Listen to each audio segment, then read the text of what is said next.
Hello everyone guys, कैसे हैं आप लोग। उम्मीद करता हूँ सब बढ़िया होंगे।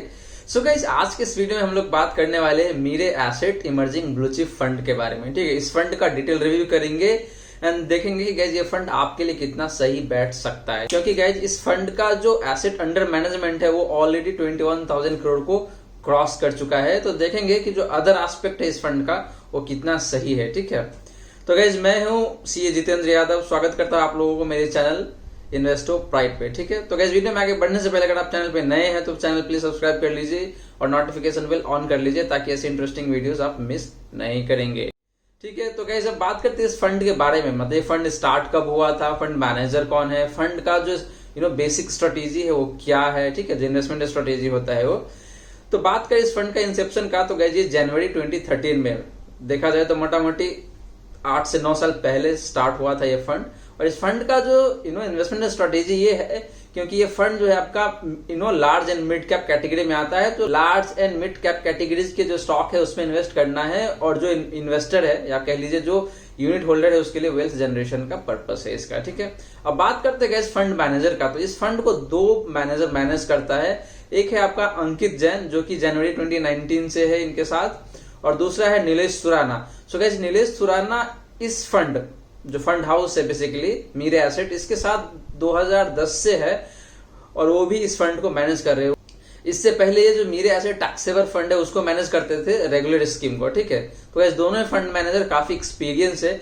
अब बात कर लेते हैं गैस कि अगर आप एसआईपी या फिर वन टाइम इन्वेस्टमेंट करते हैं तो कितना, मतलब मिनिमम इन्वेस्टमेंट कितना होना चाहिए, मैक्सिमम कितना कर सकते हैं। ठीक है, तो गैस बात करें लमसम का, तो मिनिमम इन्वेस्टमेंट जो है वो 5,000 का आप कर सकते हैं फर्स्ट टाइम, और सेकेंड टाइम से आप 1,000 का कर सकते हैं। ठीक है, वहीं बात करें एसआईपी का, सिस्टमैटिक इन्वेस्टमेंट प्लान का, तो आप मिनिमम 1,000 पर मंथ से स्टार्ट कर सकते हैं एसआईपी। बट गाइस यहाँ पे एक डिमेरिट है या फिर डिसएडवांटेज है, वो ये है कि आप मैक्सिमम 2,500 यानी कि 2,500 तक का ही एसआईपी स्टार्ट कर सकते हैं इसमें। ठीक है, उससे ज्यादा आप नहीं कर पाएंगे। हाँ, इसका दूसरा ऑप्शन ये है गाइस कि आप मतलब 2 एसआईपी स्टार्ट कर सकते हैं 2,500 करके। ठीक है, तो इस तरीके से आप मैनेज कर सकते हैं। ठीक है, तो ये तो बात रहा गाइस इस फंड के बारे में।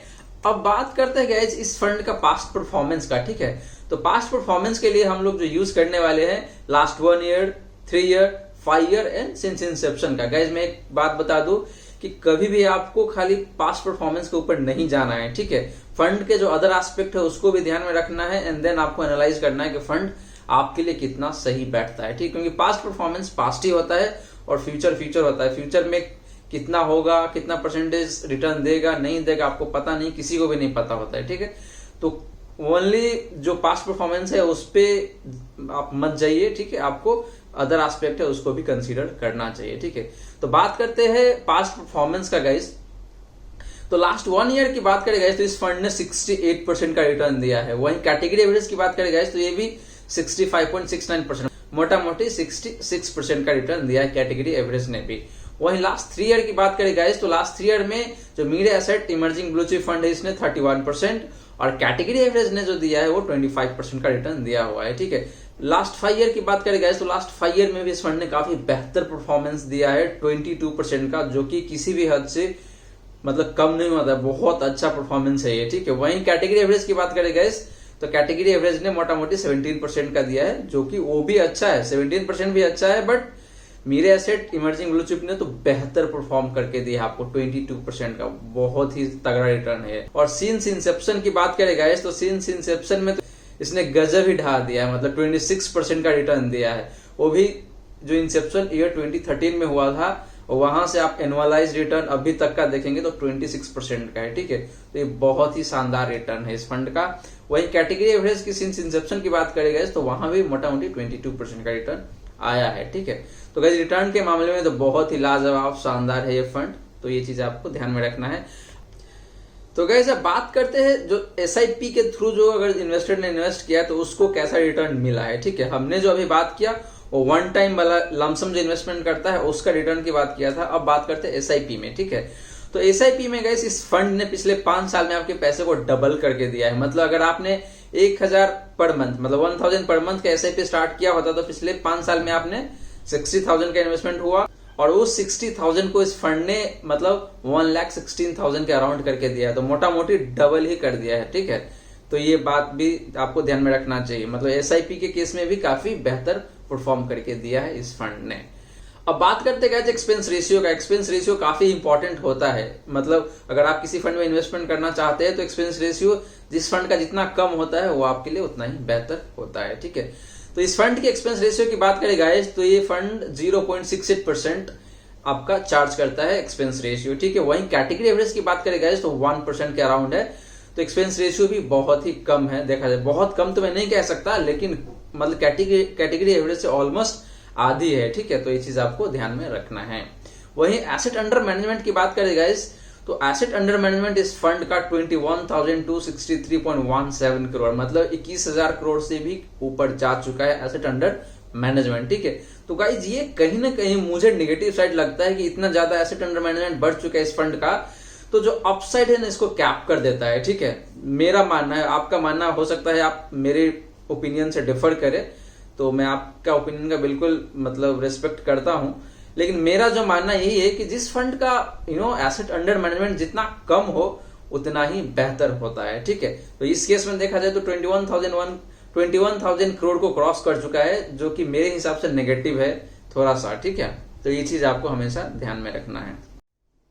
अब बात करते हैं पोर्टफोलियो एलोकेशन का, ठीक है। तो पोर्टफोलियो एलोकेशन बेसिकली होता क्या है, अगर आप चैनल पे नए हैं तो मैं बता दूं कि पोर्टफोलियो एलोकेशन में बेसिकली होता ये है कि मतलब एक फंड के पास जैसे 10,000 करोड़ पैसे पड़ा हुआ है, ठीक है। तो उस 10,000 को किस किस एसेट क्लास में अलोकेट किया जाएगा, लाइक इक्विटी हो गया, डेट हो गया, या फिर कमोडिटी है, या गोल्ड वगैरह जो भी है, मतलब डिफरेंट एसेट क्लासेस में उसको डिस्ट्रीब्यूट कर देते हैं। तो इसी को बोला जाता है आपका पोर्टफोलियो एलोकेशन, ठीक है। तो पोर्टफोलियो एलोकेशन में अगर बात करें गाइस इक्विटी का, तो ये फंड आपका देखा जाए तो ऑलमोस्ट सारे ही पैसे इक्विटी में इन्वेस्ट करता है।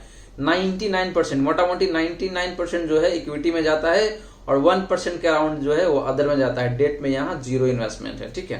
तो ये चीज आपको ध्यान में रखना है।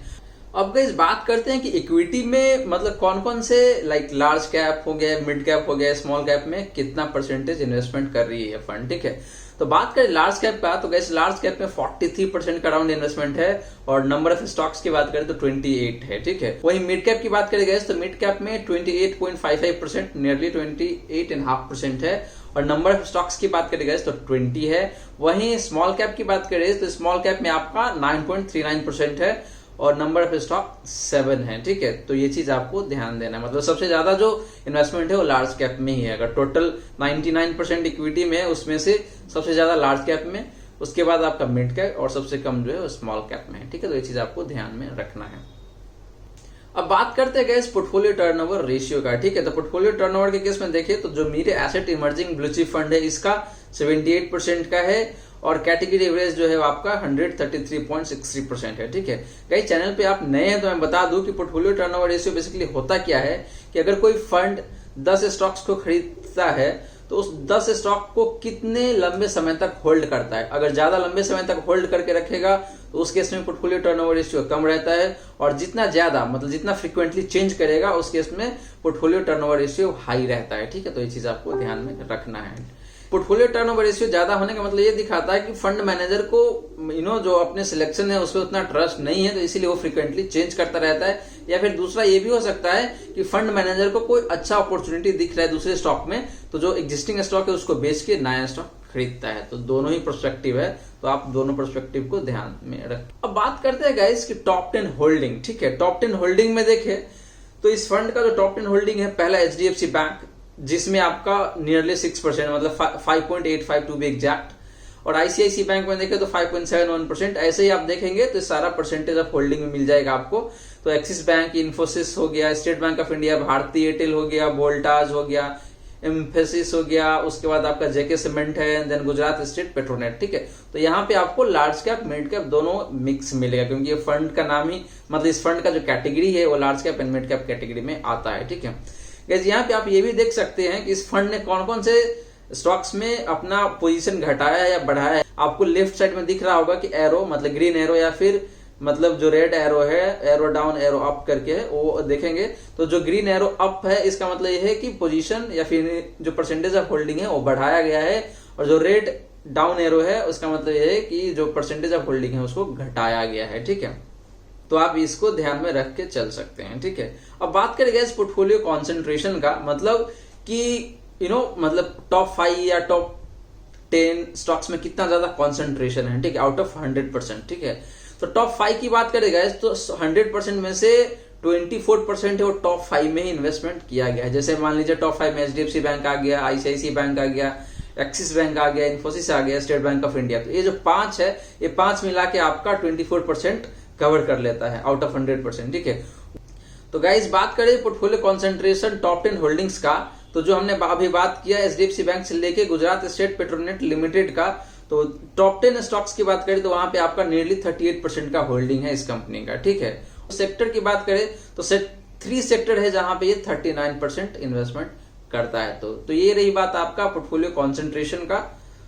अब बात करते हैं गाइस सेक्टर एलोकेशन का। ठीक है, मतलब डिफरेंट सेक्टर होता है ना, लाइक फाइनेंशियल सेक्टर है, हेल्थ केयर है, टेक्नोलॉजी है, या फिर ऑटोमोबाइल्स है, मतलब भिन्न तरीके के जो सेक्टर्स होता है, मतलब किस सेक्टर में कितना परसेंटेज होल्डिंग है इस फंड का। ठीक है, तो सबसे ज्यादा की अगर बात करें गाइस तो फाइनेंशियल्स में है, जो बैंकिंग एंड फाइनेंशियल्स होता है वहां पे सबसे ज्यादा है, नियरली 30% का। वहीं हेल्थ केयर की बात करें गाइस तो हेल्थ केयर में अराउंड आपका 10% है, और टेक्नोलॉजी में भी 10% है। बाकी आप देख सकते हैं स्क्रीन पे दिख जाएगा आपको कि किस सेक्टर में कितना परसेंटेज होल्डिंग है इस फंड का। ठीक है, और साथ के साथ आपको कैटेगरी का भी दिख जाएगा कि इस कैटेगरी में जो अदर फंड्स है उसका कहां पे, मतलब किस किस सेक्टर में कितना इन्वेस्टमेंट है। ठीक है, तो गाइस ये रहा आपका सेक्टर एलोकेशन की बात। अब बात करते हैं रिस्क ऑफ द फंड, मतलब इस फंड में कितना रिस्की है आपके लिए, या कितना कम रिस्क है, या कितना ज्यादा रिस्क है, तो इस चीज पे बात करेंगे।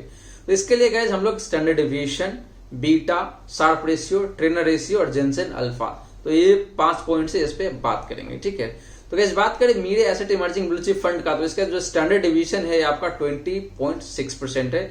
गाइस आप चैनल पे नए हैं तो मैं बता दूं स्टैंडर्ड डेविएशन होता क्या है। बेसिकली स्टैंडर्ड डेविएशन ना, मतलब आपका जो एवरेज रिटर्न्स होता है इंडस्ट्री का, उससे आपका फंड कितना ज्यादा फ्लक्चुएट कर सकता है। हमारे केस में जो 20% का दिख रहा है गाइस, तो जो इस फंड का जो रिटर्न है वो 20% से फ्लक्चुएट कर सकते हैं इधर साइड, मतलब पॉजिटिव भी या फिर नेगेटिव भी। ठीक है, तो अगर मैं एज्यूम कर लूं कि जो मार्केट का जो एवरेज रिटर्न है वो 30% है, तो आपका इस फंड का जो रिटर्न है 30 + 20 यानी 50% भी हो सकता है, और दूसरा केस में आपका 30 - 20 यानी कि 10% पे भी आ सकता है। ठीक है, तो बेसिकली ये आपके फंड का जो रिटर्न्स का जो वोलेटिलिटी है उसको डिनोट या फिर रिप्रेजेंट करता है। ठीक है, वहीं कैटेगरी एवरेज की बात करें गाइस तो अराउंड 16% का है। ठीक है, तो कैटेगरी एवरेज से ये फंड ज्यादा वोलाटाइल होने वाला है। वहीं बीटा की बात करें गाइस तो बीटा 0.99 है। बीटा भी गाइस आपके पोर्टफोलियो को ही दिखाता है कि पोर्टफोलियो कितना ज्यादा वोलाटाइल है। ठीक है, तो इस फंड का बीटा जैसे हमने बताया कि 0.99 है, और कैटेगरी एवरेज की बीटा जो है वो आपका 0.75 है। ठीक है, तो अगेन ये दिखाता है कि ये वोलेटाइल ज्यादा है। शार्प रेशियो की बात करें गाइस तो शार्प रेशियो 1.1 है इसका, और जो कैटेगरी एवरेज है वो है 0.75। ठीक है, तो गाइस शार्प रेशियो बेसिकली होता क्या है कि ये दिखाता है कि आपने जितना रिस्क लिया उस रिस्क के कंपैरिजन में आपने कितना ज्यादा रिटर्न कमा के दिया है अपने इन्वेस्टर को। ठीक है, तो ये रेशियो जितना ज्यादा है उतना ही बेहतर माना जाता है। ठीक है, तो यहाँ पे 1.1 है इस फंड का, और जो कैटेगरी एवरेज है वो है आपका 0.75। ठीक है, तो कैटेगरी एवरेज से तो काफी बेहतर है, तो ये अच्छी बात है। वहीं ट्रेनर रेशियो की बात करें गाइस तो ट्रेनर रेशियो भी बेसिकली आपका यही दिखाता है कि मतलब पर यूनिट ऑफ रिस्क कितना एडिशनल रिटर्न कमा के दिया है आपको। ठीक है, तो ये भी जितना ज्यादा होता है उतना ही बेहतर माना जाता है। तो मेरे asset emerging blue chip fund के केस में देखें तो 0.23 है, और कैटेगरी एवरेज की बात करें तो 0.17। ठीक है, तो ये कैटेगरी एवरेज से बेहतर है, तो ये भी अच्छी बात है। वहीं जेनसेन अल्फा की बात करें तो जेनसेन अल्फा यहाँ पे आपका 4.62 है, और कैटेगरी एवरेज का जो जेनसेन अल्फा है वो आपका 2.15। ठीक है, तो गाइस जेनसेन अल्फा बेसिकली होता क्या है कि अगर मान लीजिए ये फंड एक पर्टिकुलर इंडेक्स को ट्रैक कर रहा है, मैं एग्जांपल ले लेता हूं कि निफ्टी 50 को ट्रैक कर रहा है। ठीक है, तो निफ्टी 50 के कंपैरिजन में इस फंड ने कितना एक्स्ट्रा रिटर्न दिया है उस चीज को रिप्रेजेंट करता है जेनसेन अल्फा। ठीक है, तो यहाँ पे अगर देखें तो 4.62% है जेनसेन अल्फा इस फंड का, और कैटेगरी एवरेज का 2.15 है। ठीक है, तो मान लेता हूं मैं कि अगर जो जिस भी इंडेक्स को ये ट्रैक करता है वो इंडेक्स आपका 20% का रिटर्न दिया है, इसका मतलब ये हुआ कि इस फंड ने इंडेक्स को मोटा मोटी 4-4.5% से बीट किया है, मतलब 4.5% एक्स्ट्रा रिटर्न दिया है इंडेक्स के कंपैरिजन में। ठीक है, और इस कैटेगरी में जो अदर फंड है वो सिर्फ 2% एक्स्ट्रा कमा के दिया है। तो ये चीज आपको समझ में आना चाहिए और समझना चाहिए अच्छे तरीके से, ठीक है। इसमें अगर गाइज आप लोगों को कहीं कोई डाउट होता है तो आप प्लीज मुझे कमेंट सेक्शन में बताइए, मैं आपको एक्सप्लेन और कर दूंगा ताकि आपको अच्छे से समझ में आ जाएगा, ठीक है। तो गाइज ये रहा आपका रिस्क ऑफ द फंड जो हमने बात किया, ठीक है। तो गाइज सारे चीज अगर हम देखें, सब चीज को अगर कंक्लूड करके देखें तो क्या निकल के आता है कि इस फंड का सारा चीज ही अच्छा है, थोड़ा रिस्की साइड में है। अगर आप कैटेगरी एवरेज से बात करते हैं तो थोड़ा रिस्कियर साइड में है, बट गाइज रिस्की है इसीलिए तो रिटर्न ज्यादा मिलता है आपको, ठीक है। तो ये चीज भी आपको ध्यान में रखना है, जहां रिस्क कम है वहां पे रिटर्न कम मिलेगा आपको, और रिस्क ज्यादा है तो रिटर्न भी ज्यादा है। तो ये चीज मतलब सिंपल फॉर्मूला है, ठीक है। तो रिस्की थोड़ा ज्यादा है तो ये चीज आपको ध्यान में रखना है। दूसरी बात गाइज मुझे एक चीज और इस फंड का नेगेटिव लगा ये कि इसका जो एसेट अंडर मैनेजमेंट है वो 21,000 करोड़ को क्रॉस कर चुका है, जो कि मेरी नजर में सही नहीं है, ठीक है। बाकी चीजें काफी बेहतर है इस फंड का। तो अगर आप इस दोनों चीज से सही है, मतलब आपको एसेट अंडर मैनेजमेंट से कोई दिक्कत नहीं है, आप रिस्क ले सकते हैं, तो ये फंड आपके लिए परफेक्ट बैठता है, ठीक है।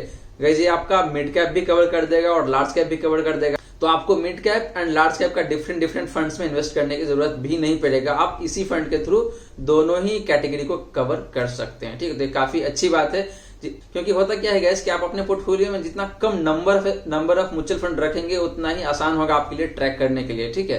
तो ये चीज आपको हमेशा ध्यान में रखना चाहिए, ठीक है।